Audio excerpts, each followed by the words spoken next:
Hello students and welcome to 21 SMAC 234B course. In today's lecture, we are going to discuss the analysis of a controlled substance, cocaine.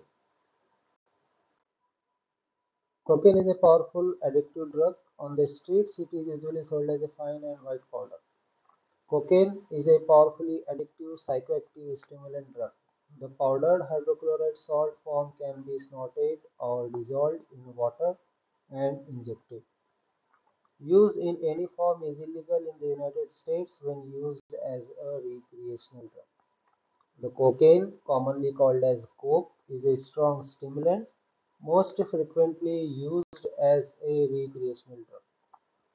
The species, Erythroxylum species, are significant because they provide the raw material for the production of cocaine.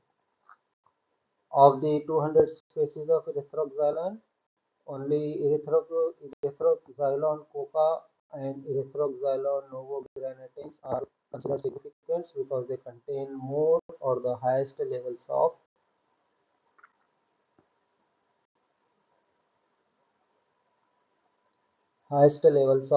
cocaine. Cocaine is produced from the alkaloids obtained from the plant Erythroxylon coca. Since the drug is produced in a batch process, the samples are variable with no two of them being identical. Two forms are generally available on the streets, viz. Freebase cocaine and crack cocaine. The freebase cocaine hydrochloride that is produced with ammonia and heated to remove the hydrochloride salt, and this freebase form is water insoluble. While the crack cocaine is another form that is processed into a rock form using the baking soda and may contain a high percentage of impurities. The term crack refers to the crackling noise heard when it is heated prior to smoking. Increased energy, euphoria, mental alertness, increased heart rate or blood pressure, temperature, dilates pupil, and vasoconstrictions are the some common acute effects of cocaine. The long-term effects of cocaine may lead to irritability, disturbances, restlessness, paranoia, and auditory hallucinations. These are the different methods of cocaine abuse or misuse. The most commonly, the cocaine is abused by snorting up the nose, smoking, injections, inhalation of the vapor from heated foil or pipe, and coca leaves are chewed or ingested directly. Although the cocaine occurs naturally in the plant material, a number of related naturally occurring alkaloids based upon the tropane structure may be isolated from the plant material and subsequently converted into cocaine. There are two principal routes by which the extractions can be achieved prior to the synthesis of cocaine. The pure drug is extracted from Erythroxylon coca bush, found primarily in the South American countries like Peru, Bolivia, and Colombia. The coca leaf infusions or teas have been used to combat altitude sickness and boost energy in many native tribes of South America. In the United States, it was found as an active ingredient in many elixirs and in the early 1900s and was even found as in Coca-Cola products. The extraction and the preparation of coca paste is the important steps in the synthesis of cocaine. After the cultivation of the plant material, the leaves from which the cocaine will be prepared are harvested and dried in the sun. From these coca paste and subsequently cocaine is produced. In general, the coca paste is prepared by any one of the two methods available. The first method involves wetting the leaves and macerating them with dilute sulfuric acid, thus forming the water-soluble sulfate salts of the alkaloids. The mixture is then extracted with kerosene, and after phase separation, the aqueous layer is basified and the alkaloids precipitated and recovered by filtration. While the second method involves basifying the leaves with sodium or potassium carbonate, macerating the leaves and adding kerosene into the solution and are extracted. Dilute, dilute aqueous sulfuric acid is then used to collect the alkaline salts, and the aqueous layer is basified and the alkaloids are filtered off. Once the coca paste is ready, the synthesis of pure cocaine can be carried out. The tropane alkaloids extracted from the leaves can be used to prepare the pure cocaine. One of the route which is possible involves two steps. In the first step, the conversion of methyl ecogonyl hydrochloride to methyl ecogonyl base takes place in presence of sodium bicarbonate. While the second step involves the benzylation of methyl ecogonyl to form the cocaine-free base.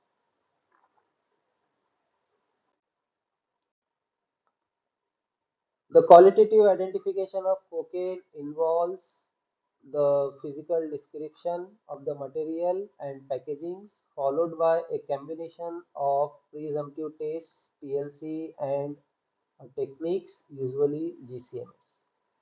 The presumptive tests for cocaine involves three different tests. The first test is called cobalt isothianate test, the Scott test, and the third one is methyl benzoate order test.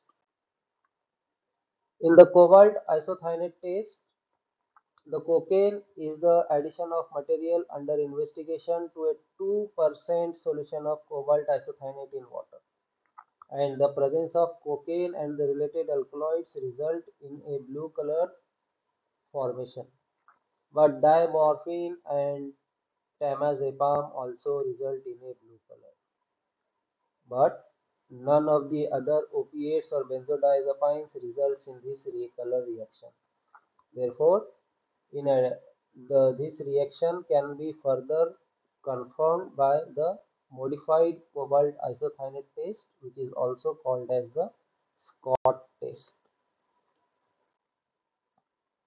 The Scott test is the modification of cobalt isothianate test, and it involves a 2% solution of cobalt isothianate in water diluted with an equal volume of glycerin, concentrated HCl, and chloroform. A small amount of material is placed in a test tube and 5 drops of the reagent first are added. A blue color develops if cocaine is present. Then 1 drop of concentrated hydrochloric acid is added and the blue color should be disappeared if the cocaine is present and it will leave a pink colored solution. Then several drops of the chloroform should then be added and an intense blue color will form in the chloroform layer if cocaine is present.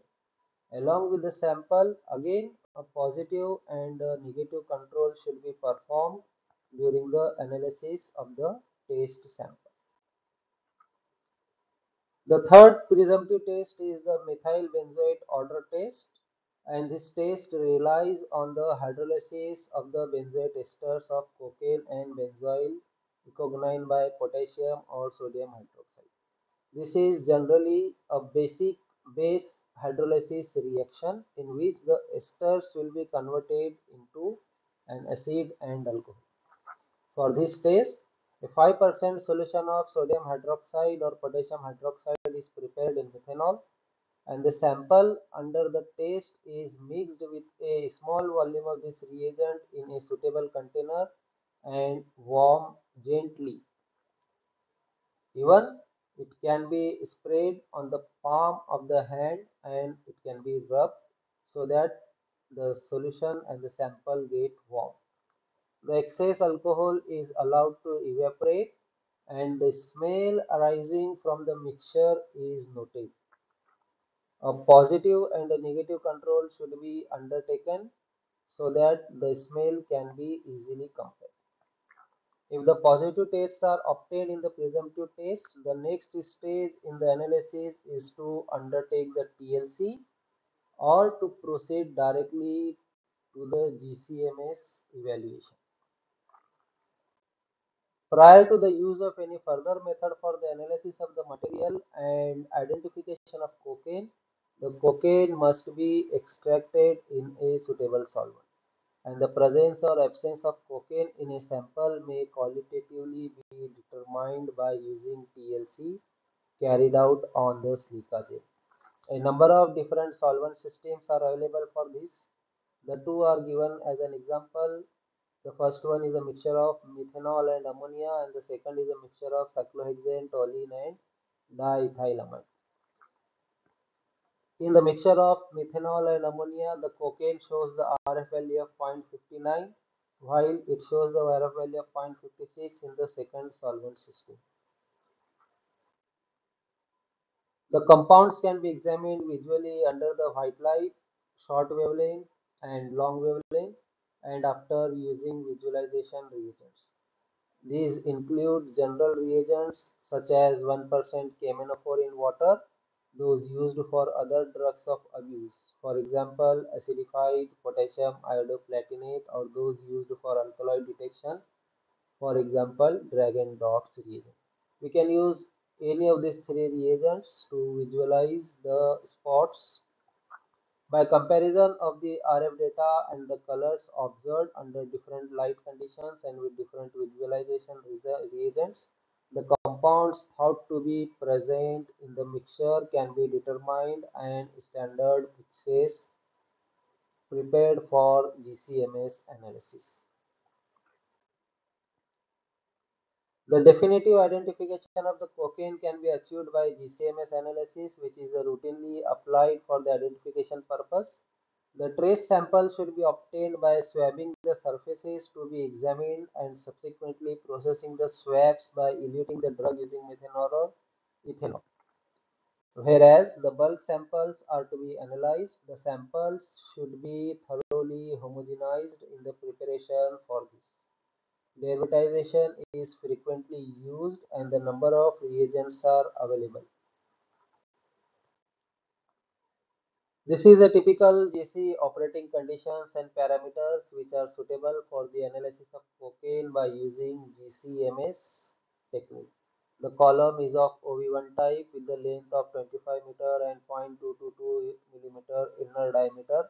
The injection temperature is 300 degrees Celsius, whereas the column oven temperature is 170 degrees Celsius for 2 minutes, which is increased to 280 degrees Celsius at the rate of 16 degrees Celsius per minute. The carrier gas is either the helium or nitrogen with a flow rate of 1 ml per minute. The detector is an either flame ionization detector or mass spectrometric detection. The samples and the standards are placed in the GC vials as in case of cannabis, and blown down under nitrogen. The latter is used to prevent the sample decomposition. The derivatization reagent 100 microliter of 10% NOBSA in N-hexane containing 0.1 milligram per ml of N-alkane as an internal standard is added to the sample. The sample vial is closed and it is shaken, and the system is allowed to derivatize at room temperature. The sample is then analyzed in the order of blank, standard, blank, sample, and blank, and the sample, second sample, third sample, and so on. The retention time and the mass spectra of each component of the standard mixture and of the samples are calculated. The identification is accomplished by comparing the retention time and mass spectrum of the analyte with that of a reference standard. All compounds identified by GCMS and reported by the analyst must be compared to a current mass spectrum of the appropriate reference standard, which is preferably obtained from the same instrument operated under the same conditions. The commercial mass spectral libraries or user-generated spectra should be used for reference purposes only. If both of these data types match, the identity of the compound can be inferred and it can be considered the sample contains cocaine. These are the few retention times for cocaine and known adulterants using the above operating conditions. For example, the benzocaine will be obtained at 7.59 minutes with the principal peak of 165 m plus 1. Similarly, phenacetin, caffeine are obtained at 7.97 and 8.40, and cocaine is obtained after 9.36 minutes, and the principal peak which will be obtained in the mass spectra is 303 m plus 1. Once the cocaine is confirmed in GCMS analysis, the samples can be further analyzed for quantitative analysis by using again either GCMS or HPLC by the procedures which are used for other controlled substances. The detailed notes and other detailed procedures are uploaded on the link given in the description box.